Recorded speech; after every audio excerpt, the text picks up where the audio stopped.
歡迎大家嚟到 Celine's Kitchen 啦，我係小玲姐姐啊。今日咧同大家分享一個家常嘅菜式，就係苦瓜炒蛋啦。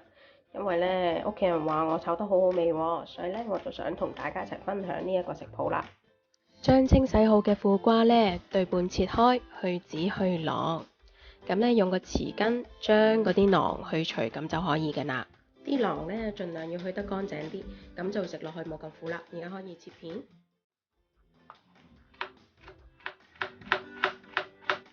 苦瓜切咗薄片之後，我哋加入適量嘅鹽分啦，靜置5至10分鐘。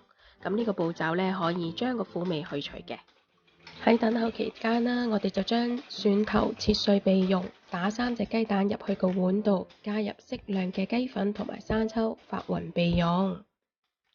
咁苦瓜咧已經帶有鹹味㗎啦，所以雞蛋稍為調味就可以啦。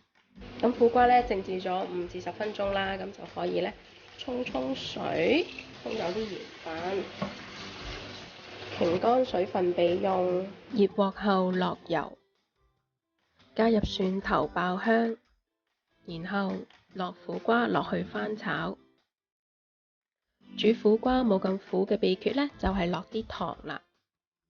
喺呢個時候，我哋可以試下味，睇下個苦瓜會唔會太苦，又或者唔夠鹹。啱味之後呢，我哋可以將苦瓜推埋一邊或者潷起，然後呢加返啲油落去，我哋準備炒個雞蛋啦。加入雞蛋同苦瓜炒勻，咁呢，大家睇下鍾意炒到咩熟度都可以嘅，可以滑蛋啦或者蛋角啦。咁屋企有小朋友啦，所以我哋都會煮成全熟蛋嘅。一道家常料理苦瓜炒蛋就完成啦，希望你哋都鍾意啦。如果大家鍾意我嘅影片，歡迎大家 like and share。最重要梗係 subscribe 同 follow 我嘅 channel 啦。我哋下次再見，拜拜。